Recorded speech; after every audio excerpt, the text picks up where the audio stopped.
Magandang araw mga kababayan. Ito ang tanong na nais kong ating sagutin o malaman. Ang pamagat nito ay Pilipinas, sino ba talaga tayo? Yan po ang tanong na maaring sa iba ay walang halaga o hindi na kailangan. Alam na natin kung sino tayo o alam na natin ang ating history. Subalit naniniwala po ako,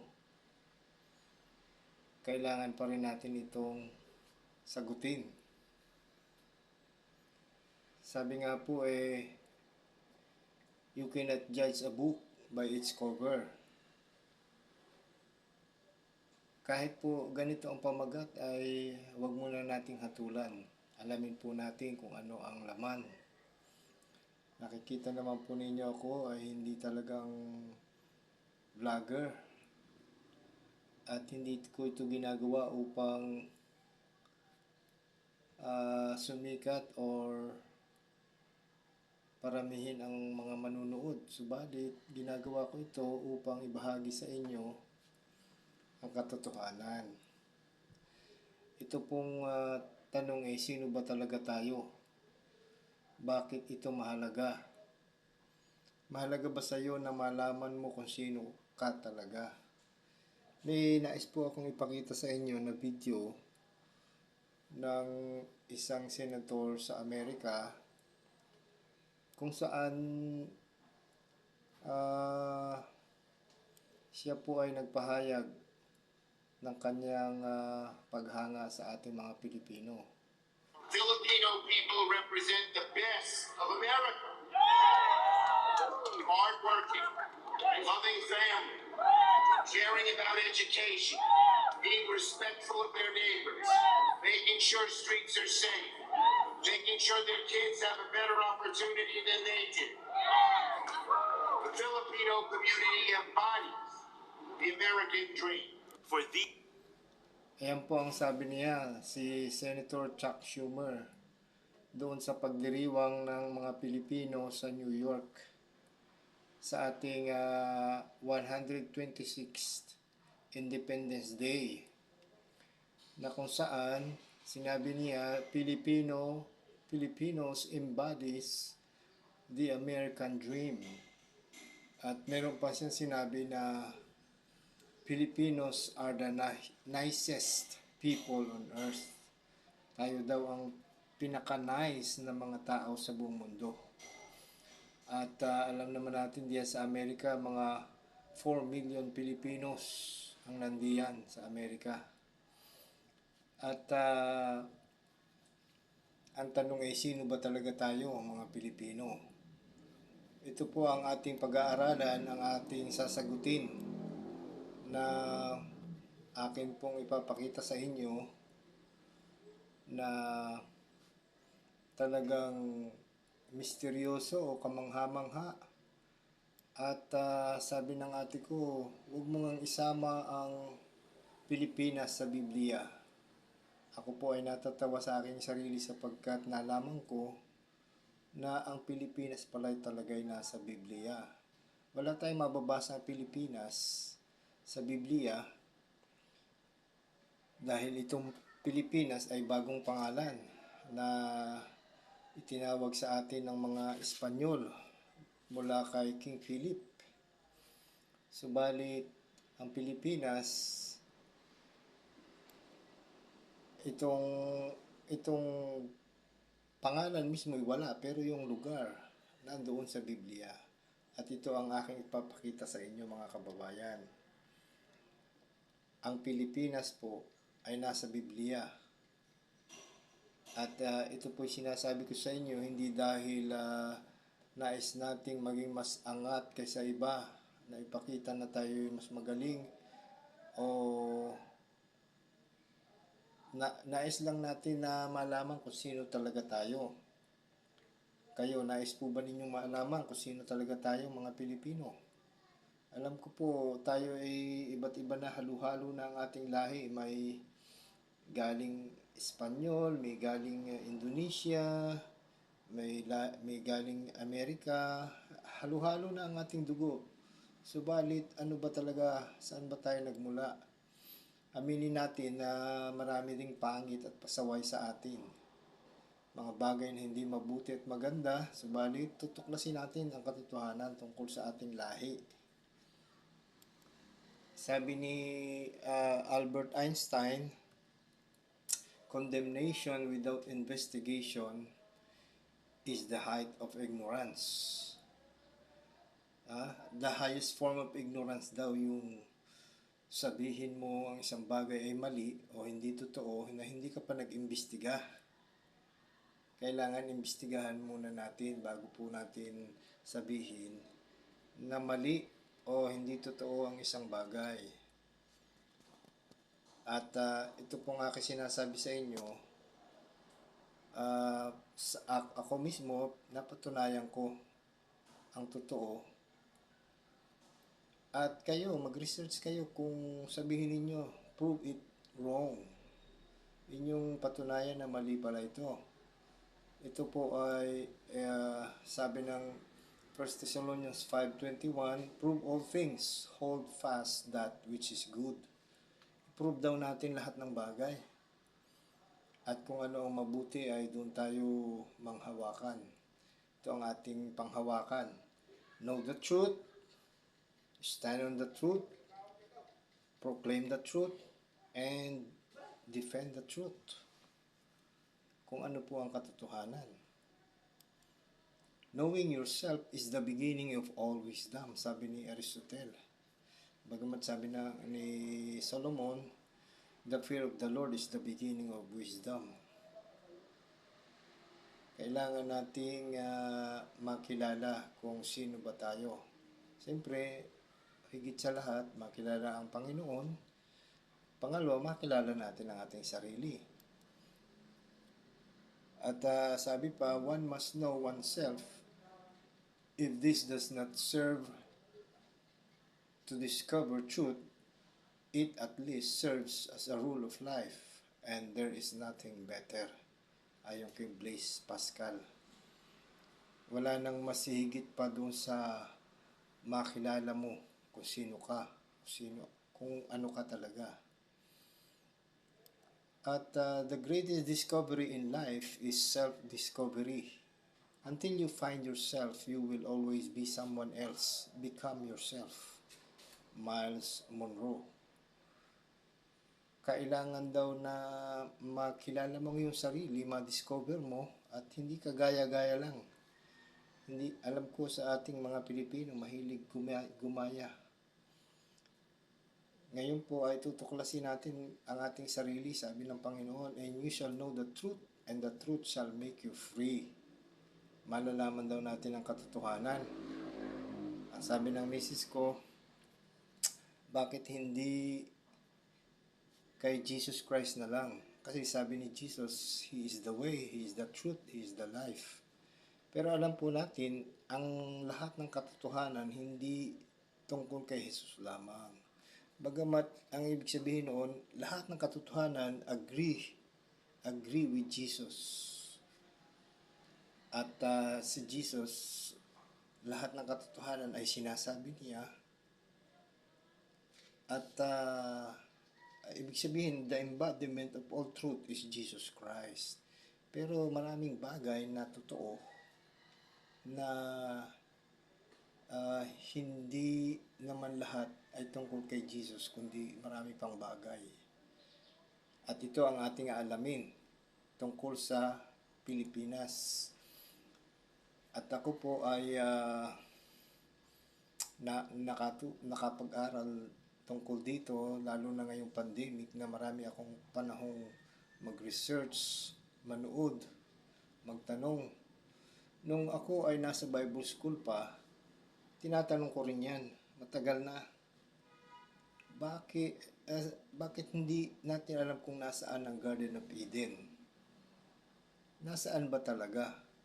Hinahanap ko yan sa Google. Ang sabi ay somewhere in Iran or Iraq. Pero walang mga ebidensya doon. Disyerto nga doon eh. Nung nasa Thailand ako, nagturo ako sa mga bata, ang sinabi ko,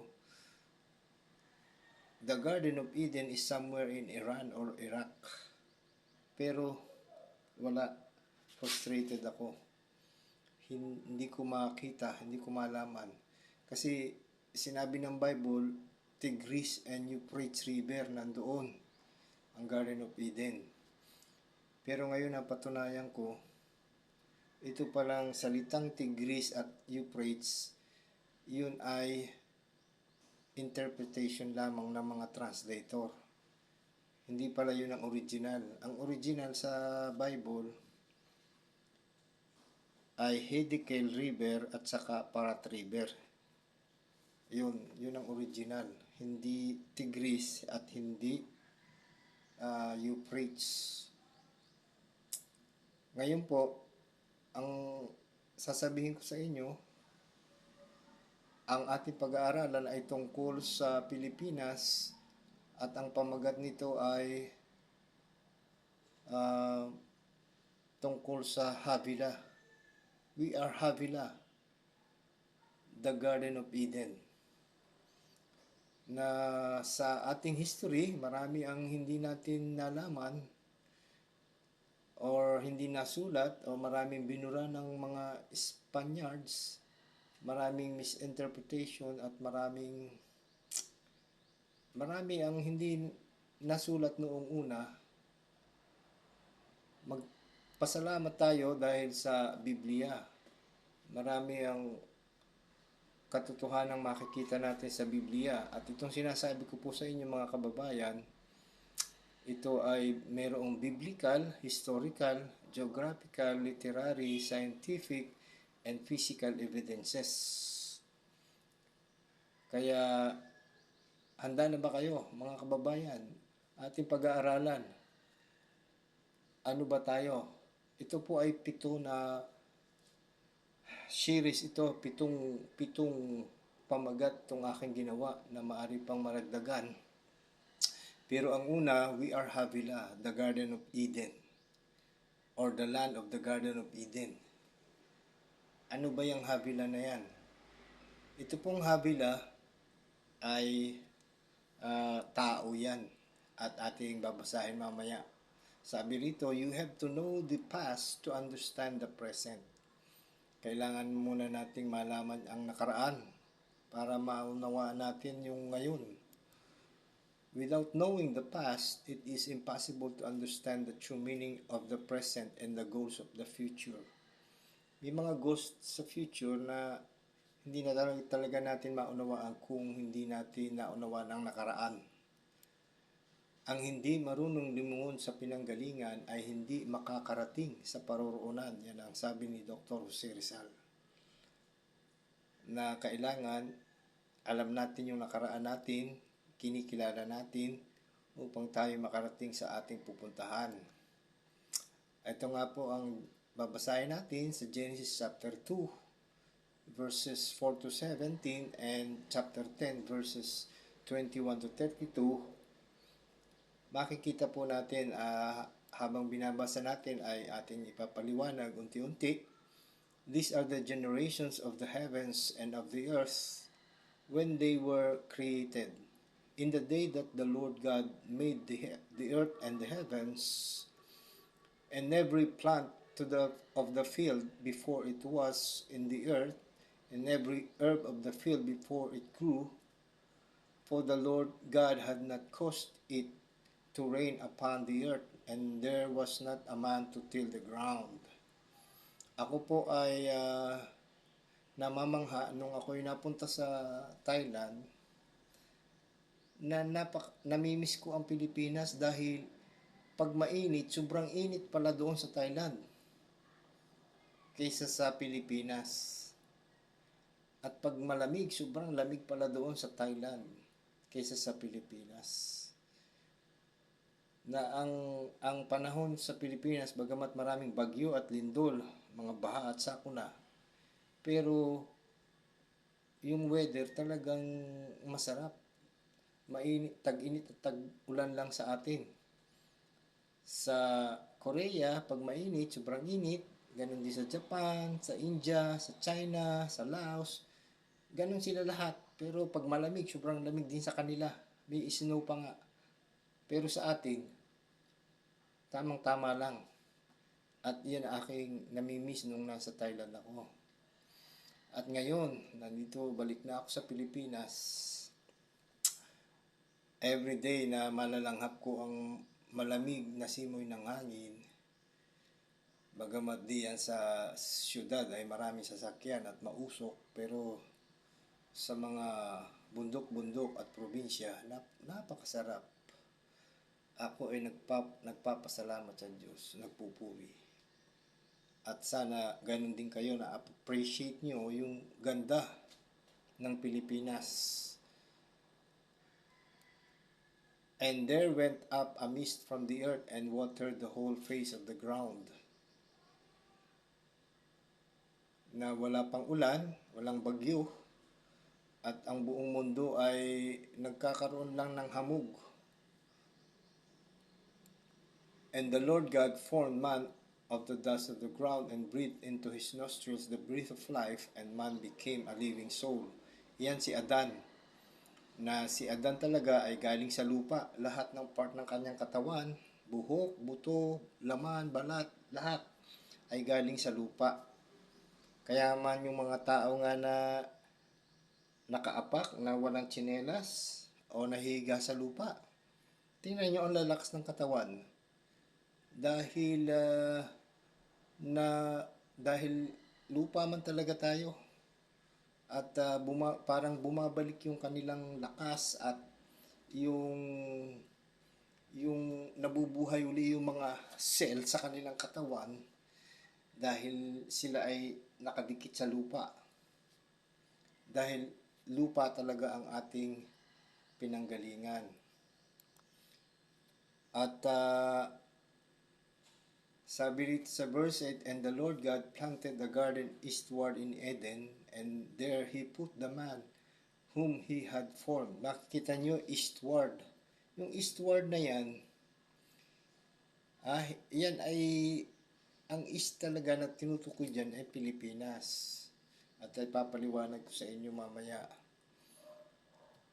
And out of the ground made the Lord God to grow every tree that is pleasant to the sight and good for food. The tree of life also in the midst of the garden, and the tree of knowledge of good and evil. Nandiyan ang tree of life. At diyan tumira si Adan at si Eva sa Garden of Eden. And the river went out of Eden to water the garden, and from thence it was parted and became into 4 heads. Tandaan po natin yung river na yan, went out of Eden. Ano yung Eden na yan? Yung Eden na yan, nagmula yan doon sa North Pole. Yan ang Eden.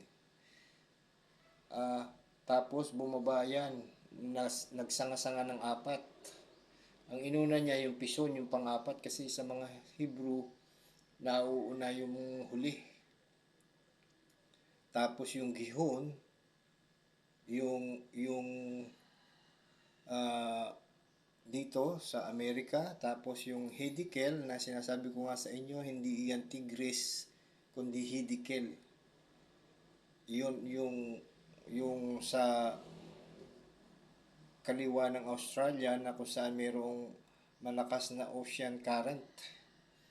At yung Parrot River na umikot doon sa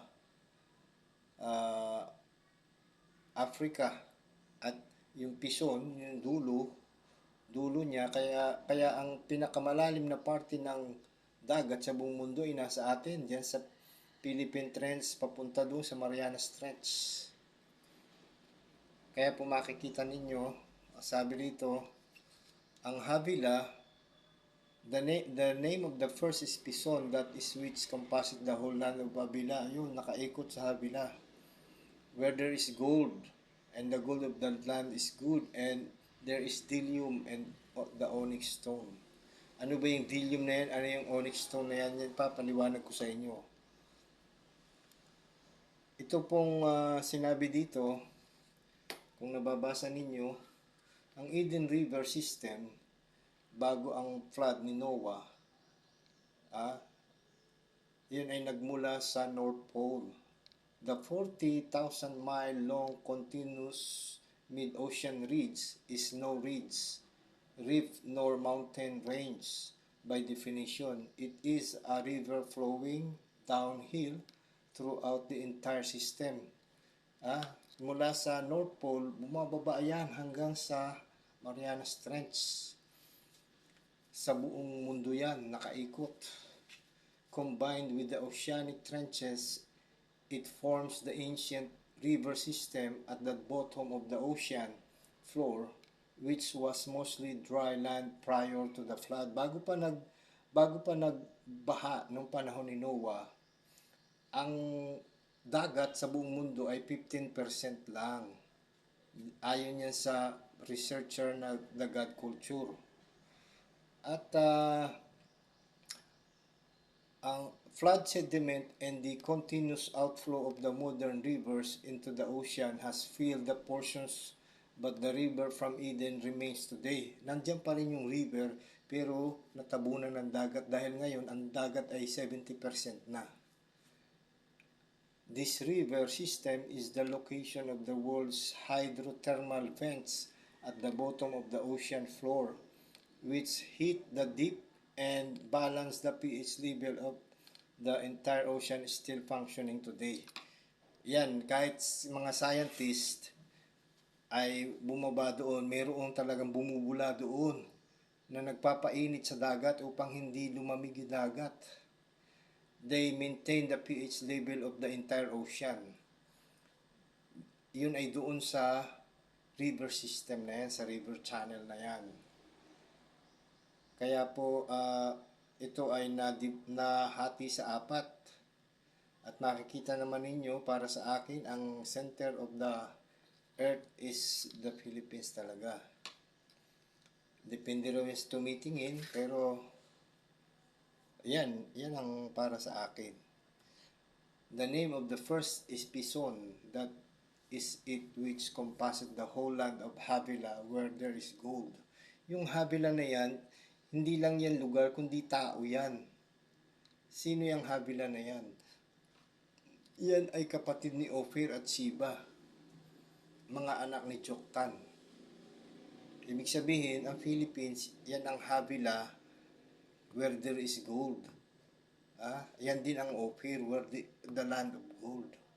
Pareho lang yun kasi si Havilah at si Ophir magkapatid. At ipakikita ko sa inyo kung paano yung Pison River kanina ay itong kulay light blue na to, at ang dulo ay nasa Pilipinas, umikot, ang pinakadulo sa Marianas Trench. Iyan ang Pison River, na iyan din yung Pison River na nandito. Makikita nyo itong ating river. Dito meron sa kaliwa at sa kanan. At itong Pison River, nahati yan sa 4. Kaya itong Visayas, hiwa-hiwalay dahil mayroong river dumadaan dyan na para bang yung umbilical cord ng mga baby na dinidilig niya yung Garden of Eden. Na itong ibig sabihin ng garden sa Hebrew ay hagan. Para bang hanggan. Yan ay enclosure, ang ibig sabihin, hagan, na it is enclosed ng Palawan, ng Visayas, ng Mindanao at ng Sabah. Kasi ang Sabah sa atin yan, sa Pilipinas talaga yan. At nandito yung Garden of Eden. Dito walang bulkan. At ito makikita nyo yung Pilipinas River Channel. Kitang-kita nyo talaga meron doong mga dito pareho ang ilog nandiyan. Kaya po makikita nyo yan. Ipapakita ko pa sa inyo sa Google Earth, Google Map. Kung itatype mo yung Garden of Eden, lagyan mo ng sulu, lalabas yan. Kasi pag hindi mo lagyan ng sulu, Mayroong lalabas na Garden of Eden doon sa Davao na Eden Park, Eden Restaurant yata. Meron pang restaurant doon sa Vietnam. Pero yan, sino ba magtatayo ng restaurant diyan sa gitna ng dagat? At nandiyan sa Google Earth, Google Map, yung Garden of Eden. Na makikita ninyo, geographically, scientifically, nandiyan siya. At tingnan pa natin ang ebidensya sa Biblia. And the gold of that land is good. There is bdellium and onyx stone. Ano ba yung bdellium? Ano bang basa dyan? Bdellium. Ano yung bdellium? Sabi ng iba, yan daw ay African resin. Pero, dito muna tayo sa gold. Itong gold, kita mo itong mga gold na ito na nandoon sa Ayala Museum. Yung mga ginto na yan na nakuha doon sa bangka, doon sa Agusan yata yun, ay nakadisplay ngayon sa Ayala Museum. Ang tawag dito, kalumbigas, na sinusuot ng mga Pilipino bago pa dumating ang mga Spanish. Itong mga Pilipino, ang suot ay mga ginto sa katawan, sa kamay, sa paa, sa liig, yung mga hikaw at yung mga lagay sa ulo. Ito si Amaya, si Marian Rivera doon sa GMA, na ang kanilang ipinakita ay hindi lang basta movie, kundi yan ay historical. Na itong drawing na ito ay drawing ng mga Spanish, kung anong nakita nila sa mga Pilipino, na hindi lang mga pinuno natin ang may suot na ginto, kundi kahit ordinary mga tao may mga ginto sa katawan. Na nung dumating dito sa Pilipinas si Magellan, tuwang-tuwa siya kasi nakita na niya ang land of gold. Ang mga tao puno ng ginto ang katawan. At yan ay dinrawing nila. Marami yan, mga makikita yan sa Baxter Codex, na ganyan ang itsura ng mga Pilipino. Puno ng ginto sa katawan. Dahil tayo ang land of gold. And the manna was coriander seed, and the color thereof as the color of bdellium. Yan na, bdellium. Yan, bdellium na yan ay kakulay ng mana. Ang mana ay puti. Anong kulay ng bdellium? Puti rin. At ang bdellium na yan, yan ang pearl. Perlas yan. Kaya nga ang tawag sa atin ay perlas ng silanganan. At itong mga pearl na to, pinakita ni Jessica Soho at saka ni Corina Sanchez sa kanilang mga balita, na napakarami nating pearl sa Pilipinas, Taclobo, malalaki. At nasa Guinness Book of Record, ang second largest pearl ay 14 pounds, $42 million, US dollar. 600 years old ang kanilang estimate, na ito ay nasa Palawan Sea, nakita. At ito rin sa Palawan, na ito ang largest pearl in the world, 130 million US dollar, 75 pounds, nakadisplay ngayon doon sa Palawan. Na kung saan ang bdellium o pearl ay nandoon sa Pilipinas, pinakamalaking pearl sa buong mundo. Ibig sabihin, dito ang pinagmulan ng buhay. Ang ibig sabihin yan. Dito ang pinakamalaking pearl, pinakamatanda. Dito nagmula ang buhay. Kasi ang Pilipinas ang land of creation. At nakikita rin natin itong onyx. Ito ang onyx stone, black onyx sa Romblon. Ang onyx doon ay hindi yung maliit na onyx na bato. Kasi may onyx talaga na maliit, pero merong sinabi ang Biblia na onyx stone, at babasahin natin mamaya yon. The reserves of marble are 8.5 billion metric tons, accounting for 16.7% of the non-metallic mineral reserves. Ang ating marble sa Pilipinas ay billion na metric tons. Romblon is the only province in the country that has marble deposits, and it produces 80% of all marbles in the Philippines. Na ang mga marble doon sa Romblon, ginagawa lang nilang pangharang sa daan, sa dami, sagana. At sabi nila, ang marble natin mas matigas pa kaysa sa mga marble sa Italy. Better than Italy ang ating marbles. Kaya ito sa Biblia, and thou shalt take 2 onyx stones and grave on them the names of the children of Israel. 6 of their names on the one stone, and the other 6 names on the rest of the other stone, according to the birth.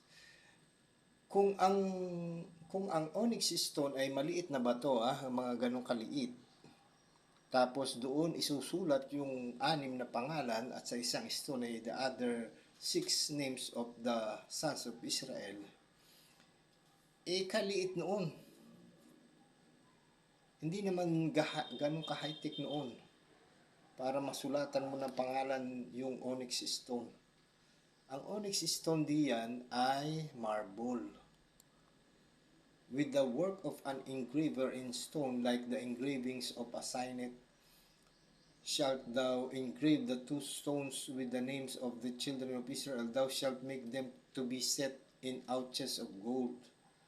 At yan ay papasanin, and thou shalt put the 2 stones upon the shoulders of the ephod for stones of memorial unto the children of Israel, and Aaron shall bear their names before the Lord upon the 2 shoulders for a memorial. Ilalagay yung onyx stone sa balikat ni Aaron, 2. Kung maliit lang bato yun, kahirap nung ipatong diyan, mahuhulog man yun. Pero kung ang 2 bato na yun ay onyx stone na marble, bubuhatin niya na parang 10 Commandments. Kasi yung naniniwala ko yung 10 Commandments ay marble din na ginagamit natin sa lapida. Kaya po, yan makikita natin na ang Pilipinas ang habila kung saan number 1 tayo sa gold, sa pearl at sa onyx stone. Ang Pilipinas. Ang South Africa ang number 1 sa mining ng gold ngayon. Pero they have been mining gold for more than 100 years. Pero tayong Pilipinas, we have been mining gold for more than 3,000 years. At hanggang ngayon, number 2 pa rin tayo. Kaya, sa totoo lang, ang dami-dami nating gold, pag-uusapan po natin yan. Tayo ang Ophir, tayo ang land of gold. Makikita po ninyo sa susunod na video. And the name of the second river is Gihon. The same is that which compasses the whole land of Ethiopia. Yung umikot sa buong Ethiopia, doon sa buong Africa yun.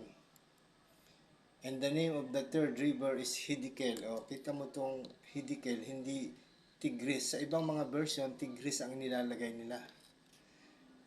Pero, yung Tigris at Euphrates, toward the east of Assyria, and the fourth river is Euphrates. Yung Euphrates at Tigris, yan ay interpretation ng mga translator na hindi yan ang original. Ang original, itong Hiddekel at Parat River. Hindi yan Euphrates. Kaya yung mga tao, hinahanap nila ang Garden of Eden kung saan nandoon ang Euphrates. Samantalang kahit Euphrates hindi scientific, kasi kung ang Garden of Eden nasa taas, tapos ang Euphrates nasa baba, paano niya madidilig yung garden pabalik? Hindi scientific.